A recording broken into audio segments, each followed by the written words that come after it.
El aumento del antisemitismo, el odio y la violencia contra los judíos, el odio hacia el sionismo, que ahora es una palabra muy controversial, decidí llevar a juicio a Israel y sentarlo en el banquillo de los acusados.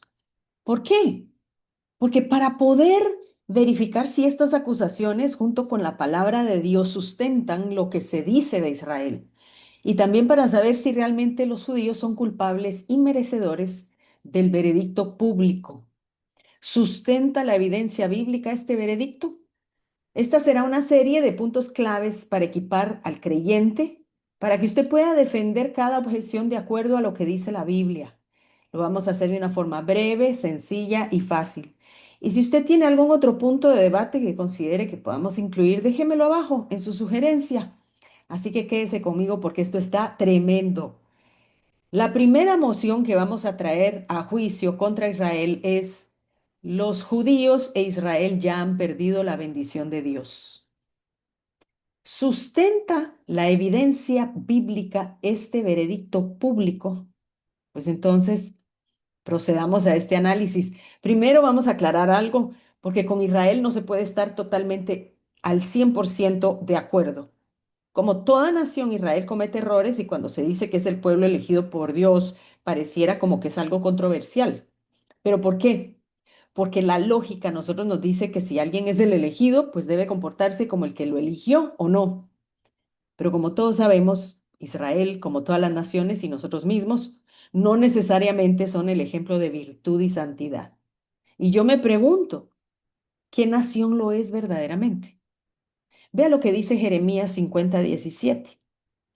Dice que rebaño descarriado es Israel. Rebaño descarriado. Así lo describe Jeremías. Pero también en Romanos capítulo 3 versículo del 10 al 12, Pablo nos hace una pregunta a nosotros y nos menciona a nosotros también como iglesia y dice, como está escrito, no hay justo, no aún, ni aún uno. No hay quien entienda. No hay quien busque a Dios. Todos se desviaron. A una se hicieron inútiles. No hay quien haga lo bueno. No hay ni siquiera uno. Ouch. Aún así hay una palabra que dice: bendeciré a los que te bendicen y maldeciré a los que te maldigan. Entonces la pregunta es, ¿la bendición de Abraham era solo para Abraham? Porque esta palabra él se la dio a él. ¿Se aplicaba esta bendición solamente sobre Abraham o lo sigue siendo para la nación de Israel hasta ahora? Y vamos a contestarlo en 4 puntos. De primero vamos a traer la evidencia de la promesa. En Génesis 12, del 2 al 3, dice que Dios le dijo a Abraham: haré de ti una nación grande, te bendeciré, engrandeceré tu nombre y serás de bendición. Bendeciré a los que te bendigan y a los que te maldigan, maldeciré, y serán benditas en ti todas las familias de la tierra. Siguiendo el orden bíblico cronológico del libro desde Génesis, a las primeras personas en que Dios les dijo que iban a ser bendecidos específicamente fue Adán y Eva y luego Noé y su familia. Ambos grupos con una bendición muy parecida: fructifiquen y multiplíquense y llenen la tierra. Pero la primera persona que la Biblia cita a Dios haciendo un pacto eterno y bendiciéndolo como persona fue Abraham. Fue un pacto unilateral, o sea, solo Dios firmó ese pacto mientras Abraham estaba dormido. ¿Pero era solo para Abraham o era también para su descendencia? Y que esa descendencia se extendería a todas las familias de la tierra.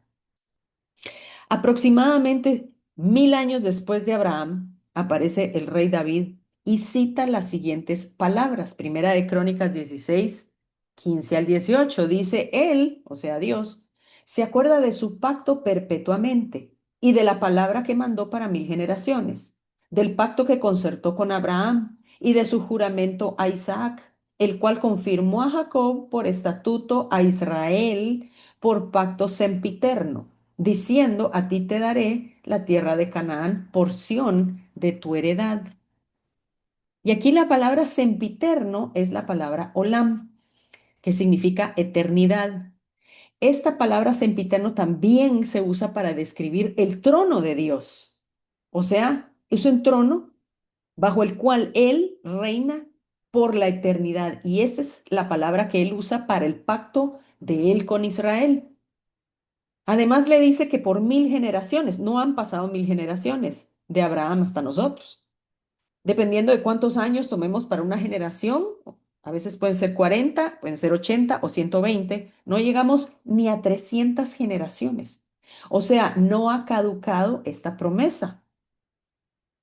El pacto de esta promesa incluía ser una gran nación, ser su Dios, la tierra de Canaán, o sea, parte de la tierra donde se encuentra Israel, y por último, ser bendición para el mundo.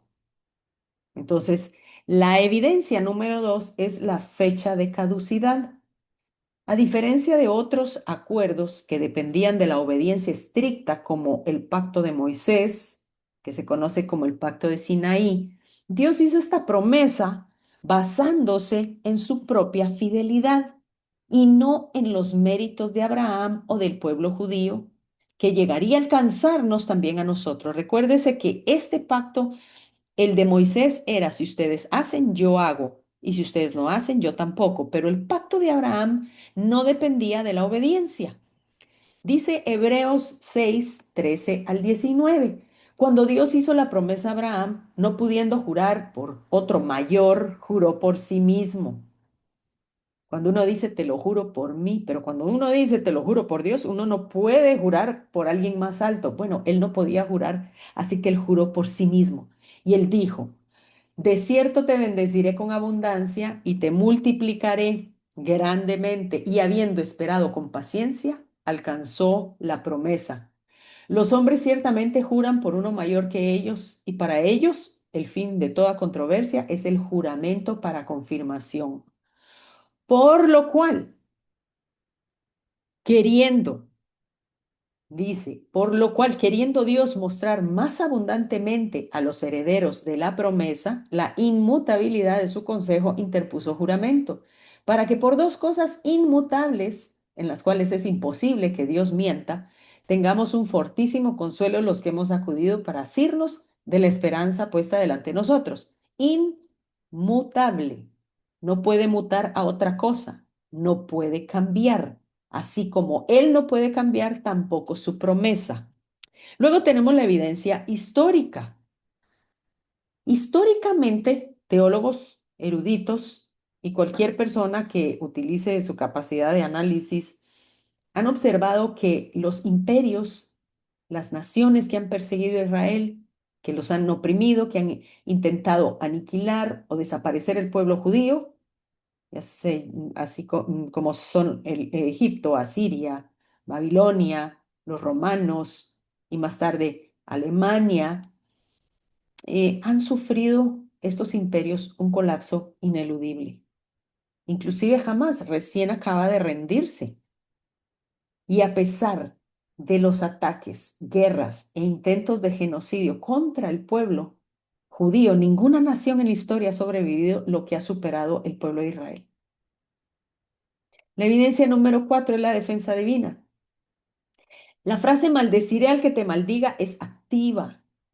Dios mismo lo toma como algo personal, la forma en que son tratados los descendientes de Abraham, y les advierte las consecuencias espirituales, temporales y generacionales para sus agresores. El pasaje que leímos de Jeremías al inicio sobre los imperios que dispersaron a Asiria, como Asiria y Babilonia, ya no existen. Y aún así Israel sigue de pie, siendo una gran nación, como Dios lo prometió a Abraham, y una gran potencia. Y lo vemos claramente en una historia en el Antiguo Testamento acerca de un adivino o profeta llamado Balaam. Claramente, en una historia en el Antiguo Testamento, este profeta es contratado por Balac para maldecir a Israel.